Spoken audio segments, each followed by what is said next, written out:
Саламатсыз ба, қадірлі көрермен? Асхана әлеміне қош келдіңіз. Бүгінгі видеомда мен сіздерге оңай дайындалатын, бірақ шай ішкенге өте лайықты бір дәмді тағаммен таныстырайын деп отырмын. Менің видеомды соңына дейін қарап, менімен бірге болыңыздар. Асхана әлемі сіздер үшін әрдайым ашық.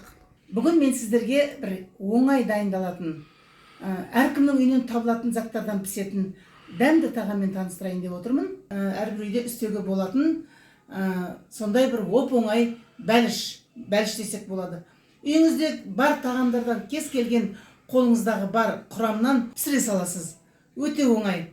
Бар болғаны қамыр ашығанша күтесіз, қалғанның бәрі тез және оңай піседі. Менімен бірге болыңыздар, видеоның соңына дейін қараңыздар. Міне керек заттарды дайындап алдым. 550 грамм ұн алдым, 50 грамм сары май, сүт жылытылған 300 мл, 2 жұмыртқа, бір сарысын алып қалдым бетіне жағуға, 1 шай қасық тұз, 1 шай қасық қант және 1 шай қасық кептірілген ашытқы алдым.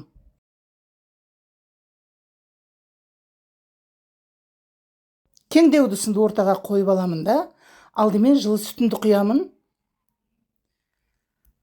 Содан кейін тұзды, қантты салып, кішкене ертіп аламын. Қантты 1,5-2 қасық салуға болады. Кептірілген ашытқымызды саламыз. Сосын араластырып қоямыз. Араластырып болған соң, бір 5-10 минутқа күтеміз. Көтерілу керек. Сары майымызды ертіп аламыз осы орада. Міне осындай арнайы ыдысқа саламын да, қайнап жатқан судың бетіне қоямын. Сол уақытта ашытқымыз көтеріліп, міне дайын болды. Еріген майымызды жайлап құямыз. Қатты ыстық болмауы қажет. Әйтпесе ашытқымыз күйіп кетеді. Артынан жаңағы дайындап қойған жұмыртқаны саламыз. Жұмыртқаның екінші сарысын әдейі алып қалдым бетіне жағуға. Жақсылап араластырып қоямыз. Ары қарай ұнымызды 3-4-ке бөліп, жайлап қосып қамырымызды илейміз.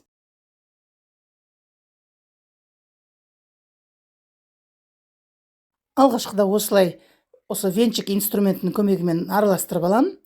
Кейін венчиктің шамасы келмейтін болған кезде қолмен илеуге көшемін.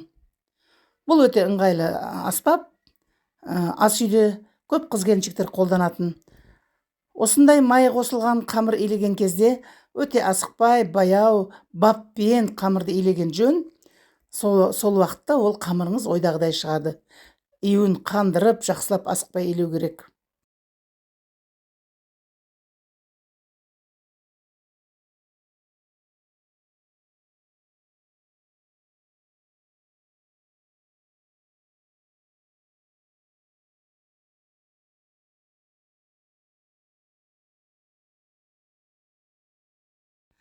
Міне, венчиктің шамасы келмейтін болды, сондықтан оны босатамын да, қамырларын түсіріп алып, қолмен илеуге көшемін.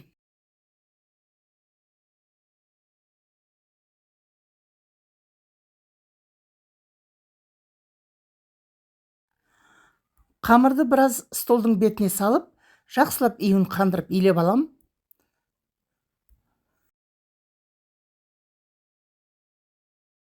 Қандау деген кезде жаңағы қамыр илеген ыдысыма түбін майлап жіберемін да, соған қайтадан салып, бетін жауып 1 сағатқа қалдырамын. Міндетті түрде жылы жерге қоямыз, көтерілу қажет. Ендігі кезекте салмасын дайындауға кірісеміз. Ол үшін біз сүзбені аламыз, 400 грамм, 1 жұмыртқа және 1 шай қасық тұз дайындап қойдым. Тұз 1 қасық тола, артығымен шамалы. Және 1 бума аскөк және 1 бума ақжелкен. Немесе укроп және петрушка. Өздеріңіз қалауыңыз бойынша басқа да көкөністер қоссаңыз болады. Өздеріңіз сүйіп жейтін. Ол сондай маңызды емес. Кеңірек ыдысқа сүзбемді саламын. Қыз-келіншектер ойлауы мүмкін, немесе апалар менің видеомды көрген. Сүзбесі ірі екен деп, ол ештеңе етпейді, ол пісу барысында жұмсарып кетеді. Алдымен аскөк пен ақ желкенді турап аламыз. Укроп пен петрушканы осылай турап аламыз. Видеода көргендей.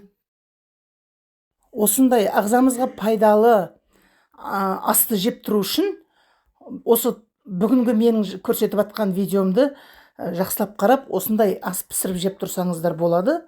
Басқа уақытта естен шығып кетіп жатады, ал мына жерде сүзбе, аскөк, ақ желкен нағыз адам ағзасына керек пайдалы заттар. Осылай пісіріп жеп тұруға болады. Мен немерелеріме осылай пісіріп тұрамын. Өзіміз де жейміз, үлкендер. Ол пайдалы. Жұмыртқаны қостым. Жаңағы 1 шай қасық тола тұзды қостым, дайындап қойған. Енді бәрін жақсылап араластырып, содан кейін бұл салма салуға дайын.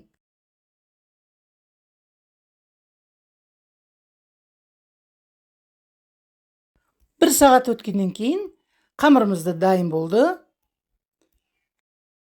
2 есе көтерілген, сол жеткілікті болады. Қолымыздың бетіне шамалы ғана ұн себеміз де қамырымызды түсіріп, бір илеп жібереміз.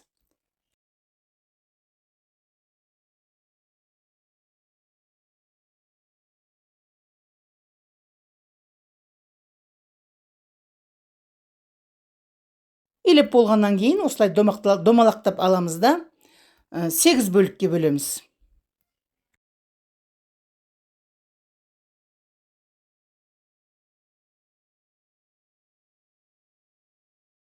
Қатты салмағын бірдей қылып, оны өлшеп жатудың қажеті жоқ. Ашытқы қосылған қамыр бірдей көтерілетін болады. Жұқа етіп жаямыз. Түрге бөліп болғаннан кейін осылай домалақтап барлығын дайындап аламыз.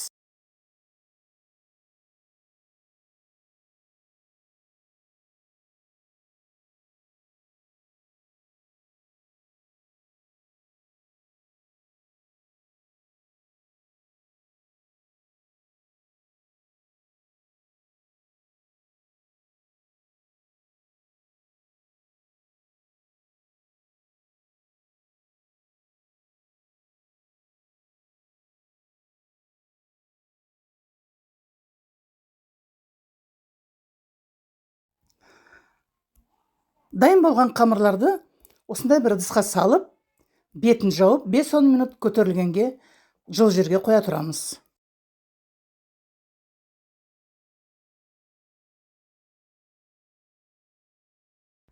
Ішімізді жалғастырамыз. Енді біреулеп алып, осылай жайып аламыз. Бірден үлкен қып жаймаймыз.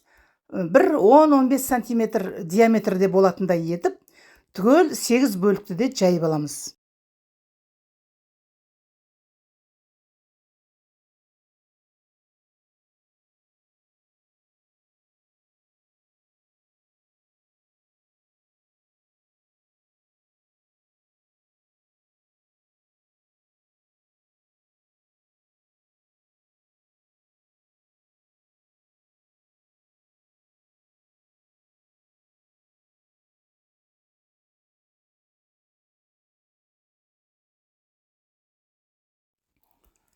Міне бәрін осылай жайып алдым. Енді екінші қайтара жаюға кірісеміз. Біріншісінен бастап алып, осылай екі-екеуден жайып шығамыз. Алдымен екеуін жаямыз.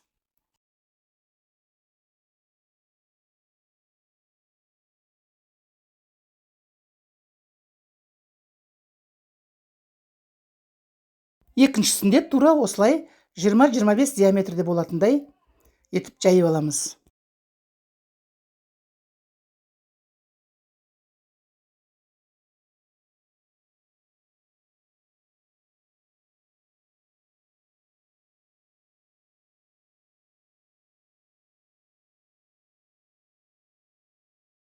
Салмамыз дайын тұр біздің. Шамалап осылай көз мөлшерімен бөліп қоямыз. Содан кейін жаңағы қамырымыздың ортасына салып бастаймыз.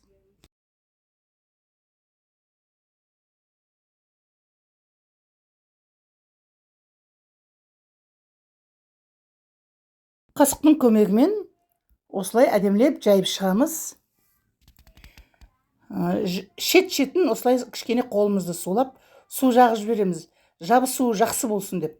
ашылып қалмасын деген мақсатта. Енді қамырыңыз сондай жұмсақтығы әдемі болса, жақпасаңыз да болады.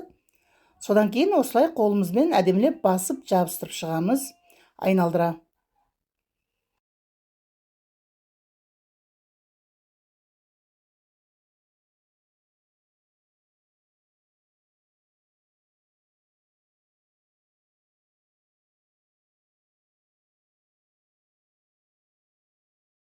Тарелканың көмегімен осылай дөп-дөңгелек етіп кесеміз.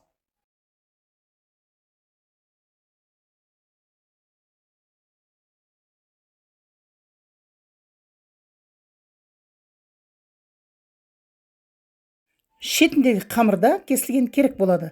Оны орамалдың астына жауып қоямыз.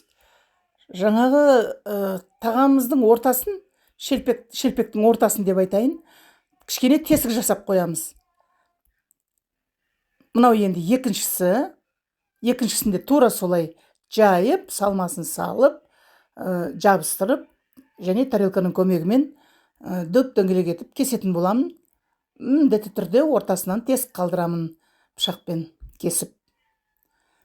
Тесік қалдырмасақ, мынау бәлішіміз ортасы көтеріліп кетеді пісу барысында. Сондықтан міндетті түрде осылай пышақтың көмегімен кішкене бір тесік жасап қойған дұрыс болады.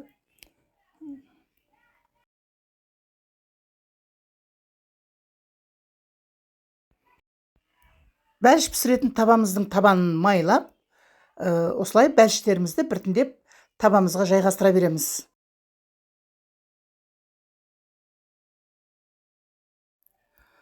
Бәліштің формасы бұзылмасын деп, тарелканың көмегімен осылай табаға көшірдім бәлішті.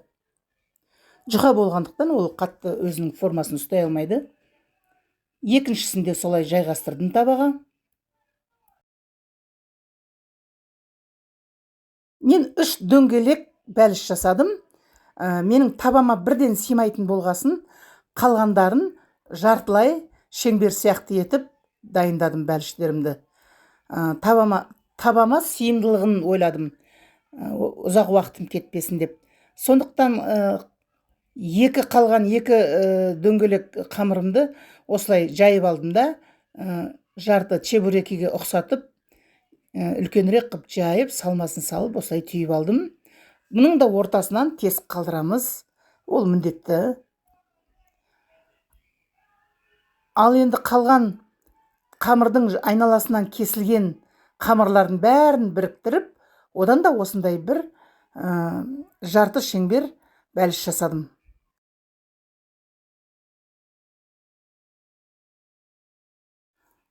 Қалдырып қойған жұмыртқаның сарысына бір ас қасық сүт қостым да, жаңағы дайын тұрған көтерілген пешке салайын деп тұрған кезде осылай жақсылап араластырып алдым да, бәліштердің бетіне жақтым.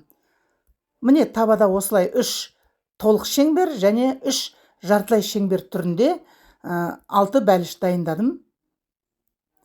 Беттеріне жаңағы жұмыртқа мен сүт қосылған сұйықтықты жағып шықтым жақсылап, түрі әдемі болсын деп.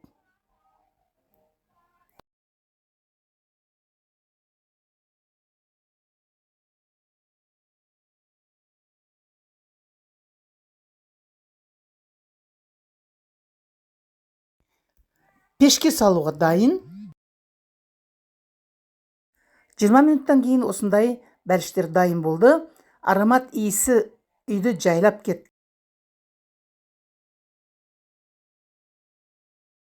Кәне арасын кесіп көрейік қалай болды екен. Шай да қойдық, қазір шай ішеміз. Міне, салмасы да мол ішінде. Жұқа жайылғандықтан қамыры да жұқа болып көтерілді. Аромат иісі мұрынды жарып баратыр, немерелерім шыдамай баратыр. Қоңыраушаны басып қойыңыз, тіркеліп кетуді ұмытпаңыз маған. Менің каналыма лайк басып отырыңыз, менің видеоларыма. Ас болсын, осындай бәліштер пісіріп жеп тұрыңыздар, отбасы мүшелерін қуантып отырыңыздар. Менімен бірге болғандарыңызға үлкен рахмет.